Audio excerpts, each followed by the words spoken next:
Protokol kesehatan dan penjagaan ketat diterapkan dalam penyiapan logistik pilkada. Di Banyuwangi, truk pembawa 1,3 juta surat suara pilkada disterilkan dengan cairan disinfektan.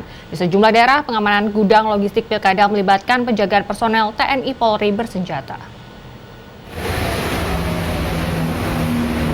Sebanyak 1,3 juta surat suara pemilihan Bupati dan Wakil Bupati Banyuwangi tahun 2020 tiba di gudang logistik KPU Banyuwangi di Jalan Raya Banyuwangi, Jember, Selasa siang. Sebelum dibongkar, kendaraan yang baru tiba dari Bali tersebut langsung disterilkan menggunakan cairan desinfektan.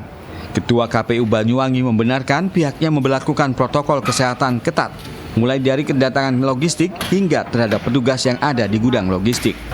Gudang KPU juga mendapatkan pengamanan secara ketat selama 24 jam oleh petugas gabungan TNI Polri. Pihak KPUD Banyuwangi mengklaim persiapan coblosan 9 Desember mendatang sudah lebih dari 90%, mulai dari penyiapan alat pelindung diri untuk petugas di TPS, surat suara, dan sejumlah kebutuhan TPS lainnya. Sementara untuk tenaga pelipatan surat suara, pihak KPUD Banyuwangi masih menginventarisir berapa tenaga yang akan dilibatkan. Rencananya jadwal kita rencananya mulai besok akan kami lakukan sortir lipat. Jadi masih kita siapkan secara teknis bagaimana terkait dengan sortir lipat. Apalagi pada saat ini terkait dengan pandemi, jadi banyak sekali teknis-teknis yang harus kita persiapkan. Jadi tidak. Berbeda dari Banyuwangi, KPUD Tuban sudah mempersiapkan 100 orang pekerja untuk proses pelipatan surat suara. Proses pelipatan diperkirakan makan waktu selama 5 hari dan akan dimulai hari Rabu ini.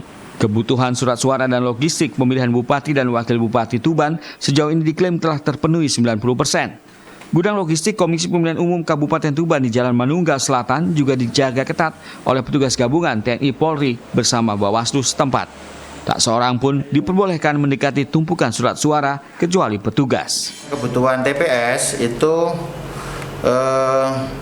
sampai hari ini sudah 80-90% ya sudah datang. Jadi terakhir tadi itu surat suara sudah datang. Jadi surat suara kita sudah datang, kemudian kotak sudah datang, kelengkapan ATK-nya, alat tulisnya juga sudah, salinan DPT-nya juga sudah, sehingga kita masih menunggu ada beberapa yang belum, yaitu terkait dengan planonya yang masih belum. 1, 2. Penjagaan ketat aparat kepolisian juga dilakukan saat 424 box surat suara Pilkada Kabupaten Mojokerto tiba di gudang logistik KPUD setempat Selasa malam. Masing-masing box berisi 2.000 lembar surat suara bergambar 3 pasangan calon. Selanjutnya surat suara akan disortir dan masuk tahap pelipatan dalam 4 hari ke depan.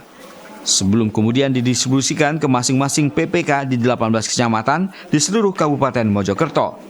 Menurut Kapolres Mojokerto, AKBP Doni Alexander, proses sortir, pelipatan hingga distribusi ke kecamatan akan terus dijaga kepolisian.